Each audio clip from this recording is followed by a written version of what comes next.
জয়শ্রী গীতা, জয়শ্রী গীতা, জয়শ্রী গীতা। নমস্কার বন্ধুরা, Bengali blogger নুপুরের চ্যানেলে আপনাদের সবাইকে স্বাগত। শ্রীমদ্ ভগবদ্ গীতা, সনাতন ধর্মটা কি সেটা নিয়ে আমি আজকে বলবো। ভগবদ্ গীতাতে যা লেখা আছে সেটাই আমি বলছি। আপনারা সম্পূর্ণ ভিডিওটা দেখবেন। ভিডিওটা ভালো লাগলে লাইক, কমেন্ট, শেয়ার, সাবস্ক্রাইব করবেন। তো আমি শুরু করছি। শ্রীমদ্ ভগবদ্ গীতা 22 নম্বরে আছে অধ্যায়। এই পরম গন্তব্যস্থলের নাম সনাতন ধাম। সেই নিত্য শাশ্বত অপ্রাকৃত জগতেই হচ্ছে আমাদের প্রকৃত আলয়। এই জড় জগতে আমরা দেখতে পাই সব কিছু অস্থায়ী। তাদের প্রকাশ হয় কিছুকালের জন্য, তারা অবস্থান করে, কিছু ফল প্রসব করে, ক্ষয়প্রাপ্ত হয় এবং তারপর এক সময় তারা অদৃশ্য হয়ে যায়। এটি হচ্ছে এই জড় জগতের ধর্ম। আমাদের এই দেহ অথবা এক টুকরো ফল অথবা অন্য যে কোনো কিছুই দৃষ্টান্ত আমরা দিই না কেন, কিন্তু এই অস্থায়ী জগতের অতীত আর একটি জগৎ আছে যার কথা আমরা জানতে পারি বৈদিক শাস্ত্রের মাধ্যমে। সেই জগৎ শাশ্বত সনাতন। বৈদিক শাস্ত্রের মাধ্যমে আমরা জানতে পারি জীবেও সনাতন, শাশ্বত সনাতন, জীবেও শাশ্বত সনাতন। বৈদিক শাস্ত্রের মাধ্যমে আমরা জানতে পারি জীব শাশ্বত সনাতন। ভগবদ্ গীতায় 11 অধ্যায় বলা হয়েছে ভগবান সনাতন এবং সনাতন ভগবানের অবিচ্ছেদ্য অংশ হবার ফলে জীব আত্মাও সনাতন। ভগবানের সঙ্গে আমরা অন্তরঙ্গ সম্পর্ক রয়েছে এবং যেহেতু গুণগতভাবে সনাতন ধাম, সনাতন ভগবান ও সনাতন জীব সবই এক, তাই ভগবদ্গীতার একমাত্র উদ্দেশ্য হচ্ছে আমাদের সনাতন বৃত্তি অথবা আমাদের সনাতন ধর্মকে পুনর্জাগরিত করা। অস্থায়ীভাবে আমরা নানান ধরনের কর্মে নিয়োজিত হয়ে রয়েছি, কিন্তু এই সমস্ত কর্ম পবিত্রতা অর্জন করতে পারি যদি আমরা এই সমস্ত অস্থায়ী কর্ম বর্জন করি আর পরমেশ্বর ভগবানের নির্দেশ মতো কর্মভার গ্রহণ করি। এরই নাম পবিত্র জীবন। ভগবান ও তার দিব্যধাম উভয় সনাতন। জীব সনাতন। জীব যখন তার সনাতন প্রবৃত্তিকে জাগিয়ে তুলে সনাতন ধামে ভগবানের সান্নিধ্যে আসে, তখনই তার জীবন সার্থক হয়ে ওঠে। যেহেতু সমস্ত জীবই পরমেশ্বরেরই সন্তান, সেই কারণে তাদের সকলের প্রতি তিনি পরম করুণাময়। ভগবান শ্রীকৃষ্ণ ভগবদ্ গীতাতে বলেছেন সর্বজনীষু কোস্তেয় মুক্ত সম্ভবতী যাং তাশ্রাং ব্রহ্ম মহজ্জনী রহং বীজ প্রথম। সমস্ত জনিতেই যে সমস্ত দেহ উৎপন্ন হয়, ব্রহ্মারূপ প্রকৃতি তাদের জননী। আমি বীজ প্রদানকারী পিতা। অবশ্যই বিভিন্ন কর্ম অনুসারে সব রকম জীব রয়েছে, কিন্তু এখানে ভগবান বলেছেন যে তিনি সকলেরই পিতা। তাই এই পৃথিবীতে ভগবানের অবতরণ করেন এই সমস্ত পতিত বদ্ধ জীবাত্মা উদ্ধার করার জন্য, যাতে তারা তাদের শাশ্বত সনাতন অবস্থায় ফিরে পেয়ে ভগবানের সঙ্গে চিরন্তন সঙ্গ লাভ করে এবং সনাতন শাশ্বত চিদাকাশে আবার অধিষ্ঠিত হতে পারে। ভগবান স্বয়ং বিভিন্ন অবতার রূপে অবতরণ করেন।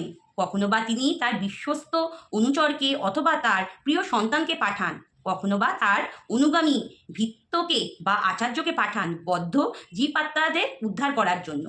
তাই সনাতন ধর্ম বলতে কোনো প্রসারিত ধর্ম পদ্ধতিকে বোঝায় না। এটি হচ্ছে পরম শাশ্বত ভগবানের সঙ্গে যুক্ত নিত্য শাশ্বত জীব সকলের নিত্য ধর্ম। আগেই বলা হয়েছে সনাতন ধর্ম হচ্ছে জীবের নিত্য ধর্ম। নাম হচ্ছে শ্রীপাদ রামানুজাচার্য। সনাতন শব্দটি ব্যাখ্যা করেছেন, বলেছেন যার কোনো গুরু নেই এবং শেষ নেই। তাই যখন আমরা সনাতন ধর্মের কথা বলি, শ্রীপাদ রামানুজাচার্যের নির্দেশারে আমাদের মনে রাখতে হবে যে এই ধর্ম আদি নেই এবং অন্ত নেই। সনাতন ধর্মের কোনো আদি নেই, অন্ত নেই। বর্তমান জগতে ধর্ম বলতে আমরা সাধারণ যা বুঝি, সনাতন ধর্ম ঠিক তা নয়। ধর্ম বলতে সাধারণ কোনো বিশ্বাসকে বোঝায় এবং এই বিশ্বাসের পরিবর্তন হতে পারে।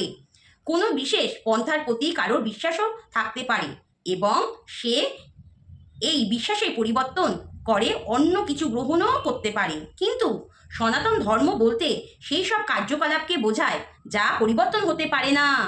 যেমন জল থেকে তার তরলতার কখনো বাদ দেওয়া যায় না, আগুন থেকে যেমন তাপ ও আলোকে বাদ দেওয়া যায় না, তেমনি সনাতন জীবনে, সনাতন ভিত্তিক জীবনে থেকে আলাদা করা যায় না।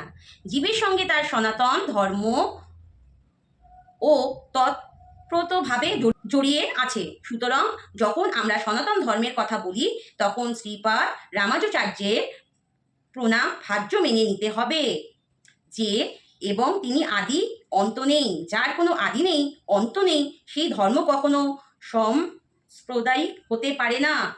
এই ধর্মে সমস্ত জীবের ধর্ম, তাকে কখনোই কোনো সীমার মধ্যে সীমিত রাখা যায় না। একে কোনো সম্প্রদায়ের মধ্যে বদ্ধ রাখাও চলে না।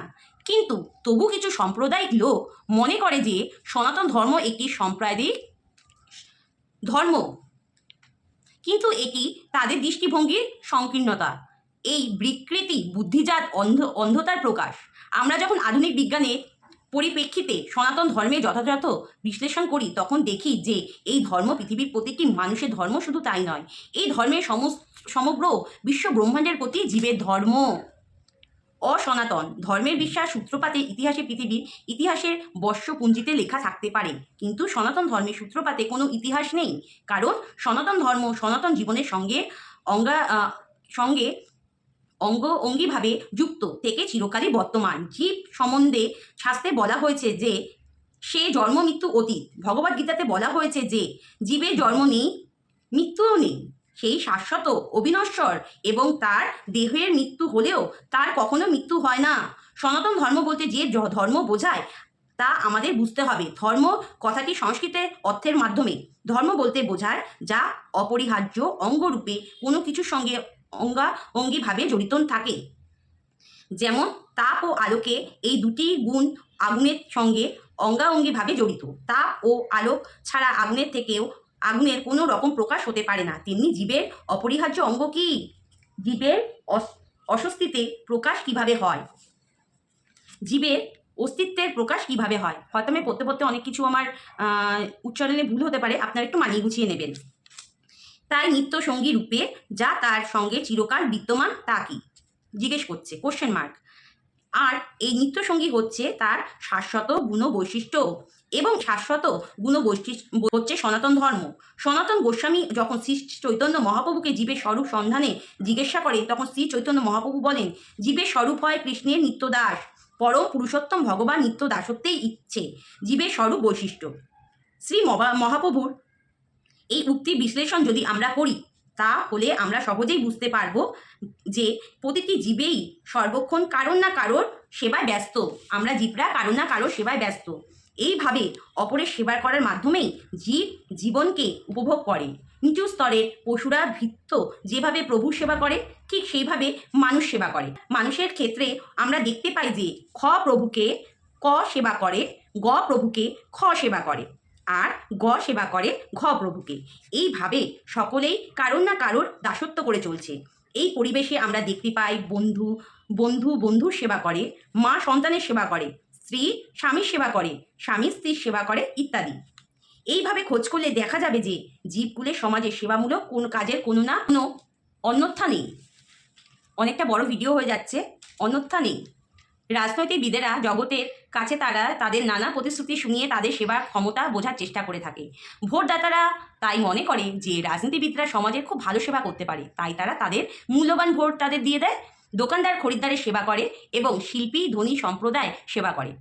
ধনী সম্প্রদায় তাদের পরিবারের সেবা করে এবং পরিবারের প্রতিটি সদস্য নিত্য সামর্থ্য অনুযায়ী রাষ্ট্র ও সমাজের সেবা করে। এইভাবে আমরা দেখতে পাই যে কোনো জীবই অপর কোনো জীবের সেবা না করে থাকতে পারে না। এর ফলে আমরা সিদ্ধান্ত করতে পারি যে সেবা হচ্ছে জীবের সর্বকালীন সাথী এবং সেবা কার্য হচ্ছে জীবের শাশ্বত ধর্ম।